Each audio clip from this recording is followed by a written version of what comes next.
Welcome back again, Forging friends. Thanks for joining us, and hope everyone who celebrated Thanksgiving had a great holiday weekend.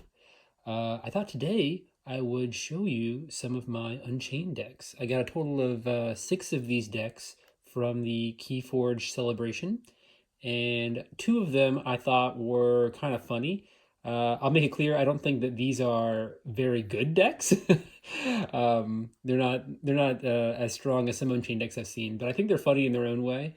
And in case you hadn't seen the Unchained decks before, this might be fun. So I'll show these 2 off in this video, but if anybody wants to see the other 4 I got, just to kind of see more Unchained stuff, let me know, and I can show those off to you at a future time. But for now, we'll start with this one. This is Jandod Magisterial Pavilion Governor with Equidon, Dis, and Logos. So if you don't know, the Unchained decks, of course, have this wonderfully black and white back that I really like. I really like this back. I think it looks really nice. But also, they have a higher rate. For one thing, I should say first, is that they can have cards from any set that is currently released in Keyforge. So Coda all the way through Winds of Exchange. That's why you can see Logos with Equidon and Dis here at the same time, because I think Dis and Logos are not in Winds of Exchange. Pretty cool. You can actually see combinations that are otherwise impossible. So we will drop down the Archon card here. Oh, and also I should say that the Unchained decks have the ability to show anomalies and Maverick cards way more often at a much higher rate than normal decks. And you'll see that here too. This deck does have a token creature, the Diplomat. I'm not going to read all of the cards in this, but I will read the Equidon cards. So for the Diplomat, he's elusive, and after Reap, both players get 1. So you get 2, and your opponent gets 1. So that could be good, but unfortunately in this deck, and as I said, they're not great decks, there is only 1 token generator in this entire deck, and that is the Guztrutio, the Arcane. As an action, he can steal 2, and he becomes a token creature. He gets flipped face down, turns into a token creature. So, he's a good card, but you kind of want to see more token generation in this set, if possible. Looking at all the other creatures here, we have the Old Tinker. After Reap, discard a card from your hand, draw a card. We've got Gemcoat Vendor, 6 power, steal 1, deal 1 damage to Gemcoat Vendor. We've got this cool guy, the Antiques Dealer, who has 2 Amber Pips on him. And as an action, you can just gain 2 Amber if you have at least 1 artifact. So I think that's pretty cool. I mean, he generated me a lot of Amber in some of the Unchained games I played at these celebrations. So we've got our action cards, and upgrades and stuff like that, artifacts. We got the Cursed Relic, just enhances 6 Amber, but you can't play it. It's a permanent chain in your hand unless you have a way of discarding it with a card effect. I like this card. I think I've come around. I didn't like it at first, but I've come around to this card. Exchange program, choose a friendly flank creature and an enemy flank creature, and if you do, you just swap control of them. So you get an Amber, and you can give your opponent a weak creature and take their strong creature, potentially. So I like that. We got the cool Maverick Subtle Maul in Equidon, like that. A very nice Maverick for Scroll in Equidon. We've got Scout in Equidon, another Maverick. 2 Amber. It's good fighting. I don't know. I would probably use it with that Gemcoat Vendor guy, that 6 power guy. Puzzling Trinket, artifact. Enhance 2 Amber Pips, and when you resolve an Amber bonus icon, you may choose to resolve it as one of the other bonus icons instead. Could be useful if you're already ahead on key and you just need more advantage hand-wise or capture-wise or board-wise. Scrap Scrounger. 4 power after Reap. Swap an artifact from your discard pile with a card in your hand. Could be a good way to get rid of that Cursed Relic. Unless it's unless it's not an artifact in your discard pile. Got 2 of him. All right, we're going on to Logos, and a lot of these we've seen before, so I'm just gonna kind of go through them pretty quickly. So we've got Osmo Martianologist, Damobot, a nice Maverick Eteromi, a Captain Crisage, Self-Bolstering Automata, and a Psychic Bug. Overall, pretty good Logos. I kind of like all these creatures. Pretty cool. And then we are going to go through the very funny Logos action cards and upgrades. So you can see this is kind of the reason I think this deck is so funny. First of all, this Doorstep to Heaven is kind of cool seeing it in logos for one thing, Maverick Doorstep, with an extra Amber Pip. But that means that if you have 4 Amber, you end up losing one, essentially. But I guess it's worth it if you're taking your opponent off key. So that's pretty cool. And then also, it doesn't have anything to do with this deck being an Unchained, but I just love that this deck has 3 static charges. This is just so funny to put out and kind of mess with your opponent, have their creatures just die because they start their turn. Really can keep a good board state for yourself by having these 3 around. And then we move on to the disc creatures. We've got Buzzle, Sinistra, Shaffles, Drekker, a very, very cool Prince Derek Unifier, Maverick in Dis. And what I love is, I think because it's in Dis, this art on the bottom here is a little, redder, pinker or whatever. I think that looks really cool in the contrast with the Sanctum character, having that Dis, that like the kind of dark and light kind of clashing together. Pretty cool. We have a Disania. Bad joke, I know. Very, very cool. And a Lord Invidious with an extra Amber Pip. So I think the Dis creatures in this particular deck are really cool. And the Dis non-creature cards, Misery Exploit, Shadow of Dis, which is super disruptive. Love that card. Grim Reminder, Library of the Damned, and Screaming Cave, which it's grown on me quite a bit. Being able to kind of get rid of cards and draw more than you normally would have been able to is pretty nice. Overall, it's a fun deck. It's not the best deck in the world, obviously, but it has a lot of fun parts to it.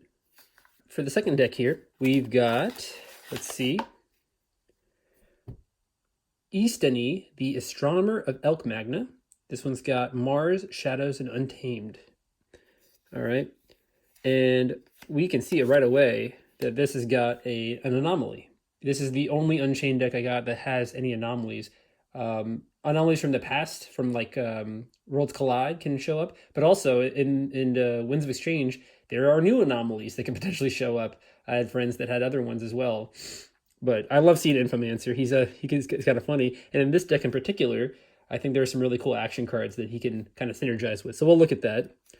And also Dark Harbinger, with particularly Untamed action cards, can really do a lot of work. The other creatures in this Untamed are kind of underwhelming. It's just 3 more wolves and a Dew Fairy. So, they never work out for me with only 3 more wolves. It never works out where I can, get a lot of value out of them. But, if I happen to draw 2 or 3, in a turn, it could be really, really good. So, all right, looking at the Untamed action or non-creature cards, I will say, we have Fog Bank, Punctuated Equilibrium, Vigor, Mutation of Fury, Word of Returning, and Camouflage. So I'll just start with Camouflage. That's a really good way to protect our Infomancer, preventing creatures not on a flank from fighting him. But then looking at these action cards, a lot of these will be really good on Infomancer, I think. Fogbank, they can't fight every Untamed turn. I could just make it to where they can't fight next turn. Punctuated Equilibrium, I think, is so funny because every Untamed turn, you could just refresh your hand and refresh their hand. And it's, I feel like there's a really cool strategy, a combination with these two that might be possible in some way. I don't know if I need like other cards to kind of facilitate it, but I'd like to see the potential of that. We've got Vigor. I don't know that I would use that on Infomancer, but it's nice healing. Mutation of Fury is just included, is always just included with the Dark Harbinger. Kind of an average action card. Just gives him Assault 3 and the Mutant trait. So, yeah, that's just a whatever card. Word of Returning actually has won me a game by itself. Against Saurians, obviously, this one is going to be very useful. And if you can protect the Infomancer against a Saurian deck, putting this on an Infomancer will really kind of disrupt your opponent. I mean, why would they put any Amber on any creatures if you can just reap and take it all, So I think that'd be really, really funny to get to work. But, with a Saurian deck, oftentimes they'll have a lot of creature removal and ways to fight into your Infomancer. So I don't know if I could ever get that to work, but I think that would be really funny if it did. Going to the Mars creatures here. We have Yizfiz No Drone, Ironix Rebel, a Maverick Valdir, Ironix Rebel, Valdir in Mars, and Vezima Think Drone. So Ironix Rebel, I think, is a new one in Winds of Exchange. It just deploys and readies each of his Mars neighbors, which is good. But overall, not very many Mars creatures. Good to see the Valdir in here. Let's look at the action cards and see if we have any other things we can add to Infomancer's arsenal. Destroy them all is great. Every untamed turn, just destroying our opponent's board, disrupting their board. We've got Universal Keylock, which is Maverick from Logos. Nice. Combat Pheromones, 2 of those. And a Sniffer, Ammonia Clouds, Battle Fleet, Hold the Line. Amber, when he played, if there are more enemy creatures than friendly creatures, draw cards equal to the difference. So I don't know that one would be great on Infomancer, just because if there's more enemies than friendlies, he'll probably be dying soon. But I'd like to see Battle Fleet on there. I think you could make the argument that it would be able to draw a lot of cards. If you just kept playing Untamed, had a lot of Mars stored in your hand, I think that'd be pretty funny. Ammonia Clouds is probably a no-go with how small our creatures are. Yeah, so I think Mars has Destroy Them All and Battle Fleet is like the best ones that would probably go on Infomancer. And then finally we have Shadows creatures and non-creatures. We have Hobnobber, Gaspipes Malone, Francis the Economist, 2 of him, Damo Thief, and Boss Zarek. Boss Zarek's a little unfortunate because there's not too many options and ways of us to capture Amber. Looking at the action, Booby Trap I think would be really cool on Infomancer. Another board control kind of card. Subtle Chain would be funny to kind of keep getting cards out of our opponent's hand. Looter Pillage to steal one or capture.